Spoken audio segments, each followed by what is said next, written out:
काम की उद्दंडता को भगवान शिव ने समाप्त कर दिया और कृष्ण द्वारा नियंत्रित काम ये रखा भगवान शिव ने आदर्श। इसलिए जब जदुवंश कृष्ण अवतारा,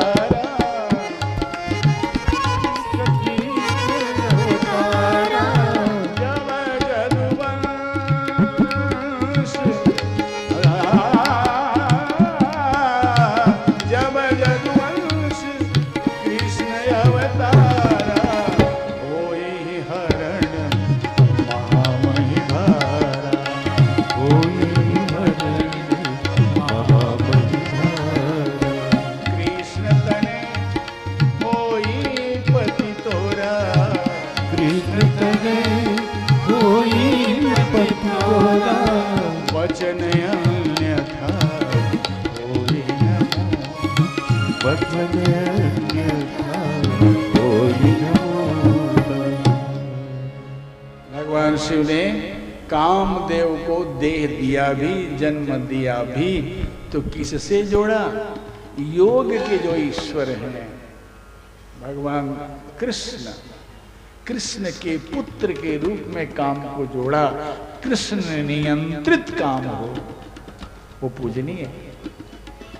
जैसे सीता जी के पायल की आवाज को जब भगवान श्री राघवेंद्र ने सुना, कंकण किंकिणी नूपुर ध्वनि सुनी, तो कहा था लखन सन राम हृदय गुणी, मानव बदन द्वंद्वी दिन्नी, मनसा विश्व विजय कहूं किन्नी।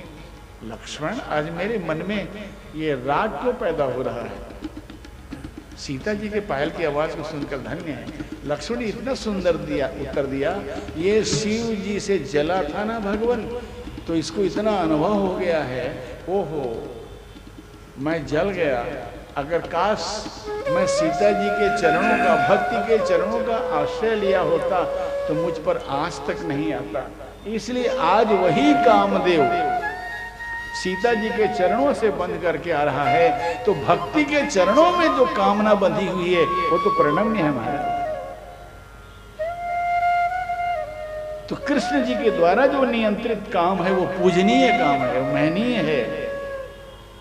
तो विध्वंस को जलाया एक, काम शून्य रति रखा दर्शन एक, और कृष्ण नियंत्रित काम रखा।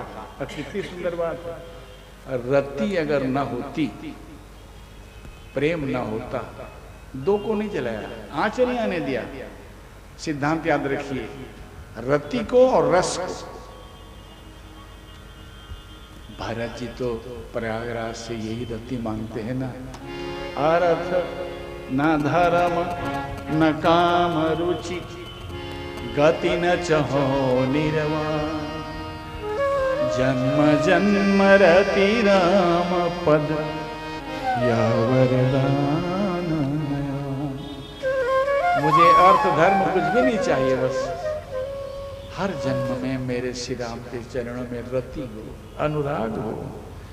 माँ सुमित्रा ने आगे कथा आएगी, रति हो अविरल अमल रघुवीर पद नित नित नहीं।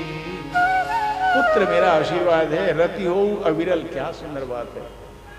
दुनिया का जो प्रेम है वो अविरल नहीं होता। हाँ, मिलने के पहले खूब मिलने की इच्छा होती है, मिलने के बाद फिर धीरे धीरे धीरे इसमें गिरावट आती है। और कहीं स्वार्थ सिद्ध तो नहीं हुआ, स्वार्थ में टांग अड़ाई, तो वही प्रेम फिर दुश्मनी बदल जाता है। इसलिए क्या कहा माने, रति हो अविरल अमल। दुनिया का प्रेम मल रहित हो ही नहीं सकता, केवल ईश्वर के चरणों का प्रेम अमल होता है। अविरल अमल, रति हो अविरल अमल, और नित नित नई अनुभूति केवल भगवत चरण रति में होती है। ये सुमित्रा माँ का दर्शन, ये आशीर्वाद दिया अपने पुत्र को। तो रति को बचाया भगवान शिव ने और रस को बचाया। इसलिए आप अपने जीवन में काम के स्थान पर राम को बिठाइए। राम से नियंत्रित कामना हो तो देखिए जो रस आएगा वो राम रस आएगा, और जो रति पैदा होगी वो राम जी के चरणों में रति पैदा होगी। ऐसा अद्भुत दर्शन भगवान शिव ने रखा। लंका कांड में भी फलश्रुति में गोस्वामी जी ने कहा है, यह राम नारी चरित्र पावन, राम पद रति प्रद सदा। ये जो चरित्र है भगवान के चरणों में प्रेम देने वाली है।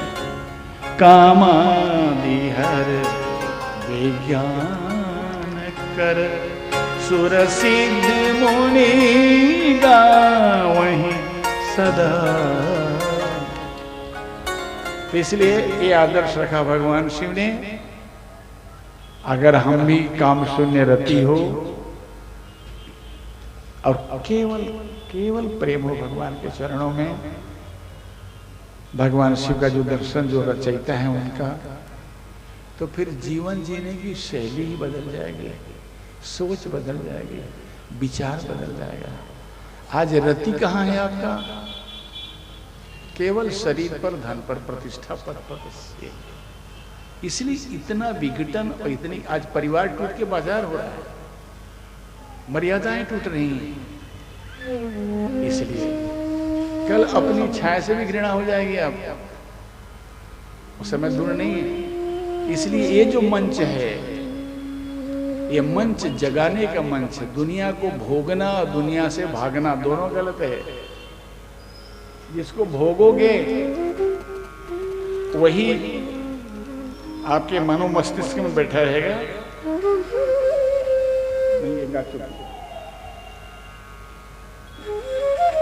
और जिससे भागोगे वही मनो मस्तिष्क में बैठेगा।